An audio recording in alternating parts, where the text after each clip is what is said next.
Halo teman-teman semua, perkenalkan saya Dwi Meneanti Istiqomah dengan NIM 10121671 dari kelas E2 Prodi Manajemen. Di sini saya akan menjelaskan tentang cara menghitung nilai MPC, MPS, APC, dan APS dalam mata kuliah Ilmu Ekonomi Makro dan Mikro. Selamat menyaksikan.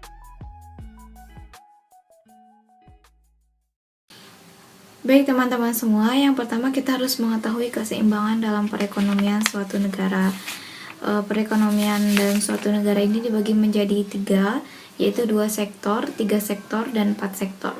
Pada 2 sektor ini bersifat tertutup sederhana, yang rumusnya yaitu Y sama dengan C ditambah I.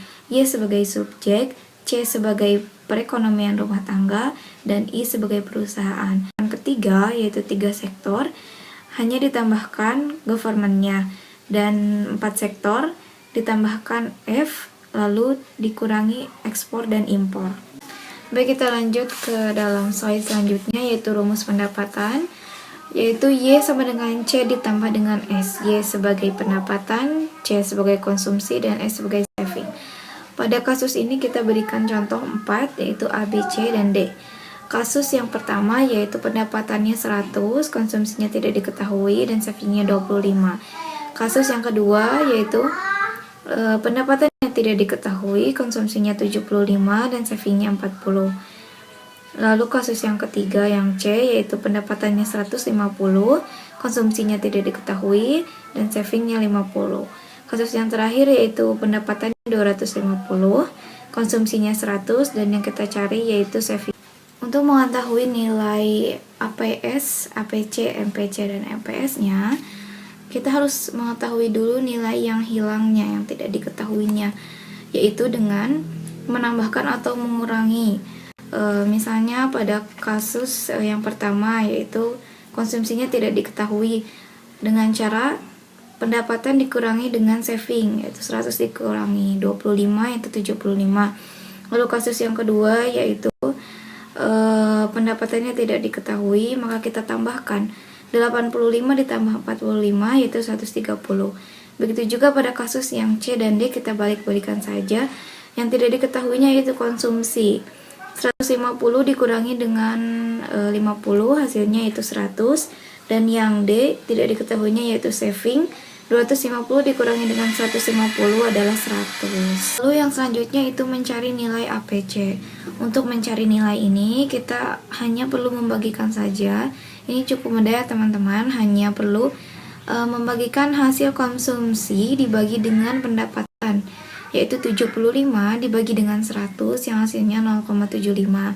Begitu juga pada kasus B, C, dan D. Begitu juga pada penyelesaian mencari nilai APS.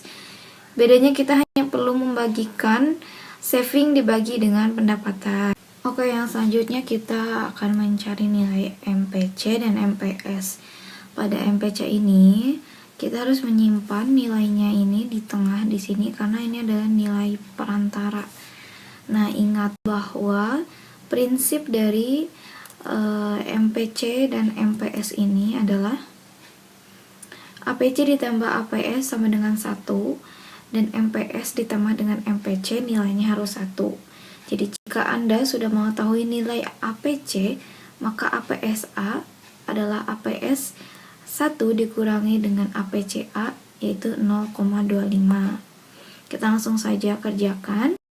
Langsung kita masukkan kepada rumus MPC, yaitu ini 85 dikurangi dengan 75, lalu dibagi dengan 130 dikurangi dengan 100, yang hasilnya 0,33.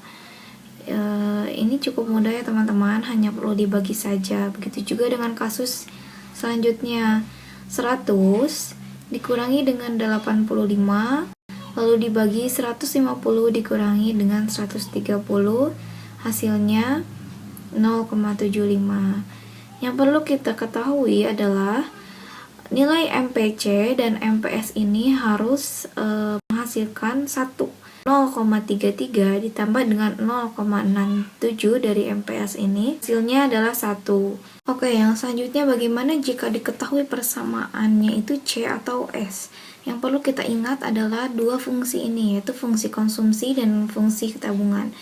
Fungsi konsumsi mempunyai rumus yaitu C sama dengan A ditambah B dan Y.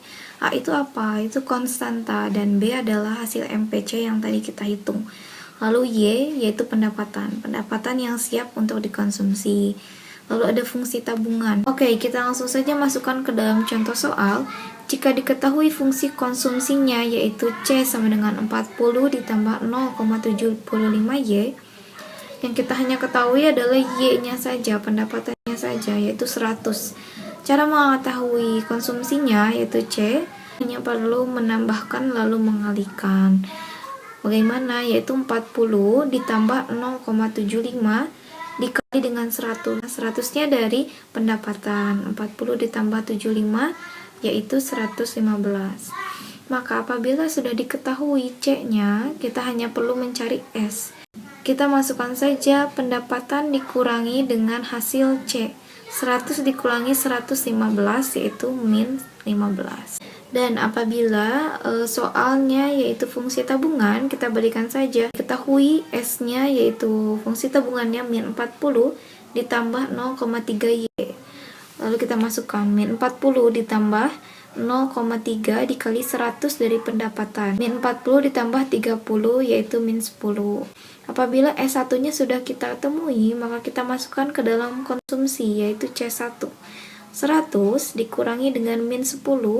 Nah, di sini ada min dengan min, berarti ditambah 100 ditambah dengan 10 yaitu 110. Mungkin cukup sekian yang bisa saya sampaikan. Mohon maaf apabila ada kekurangan. Terima kasih telah menonton video saya. Sampai berjumpa di lain waktu. Wassalamualaikum warahmatullahi wabarakatuh.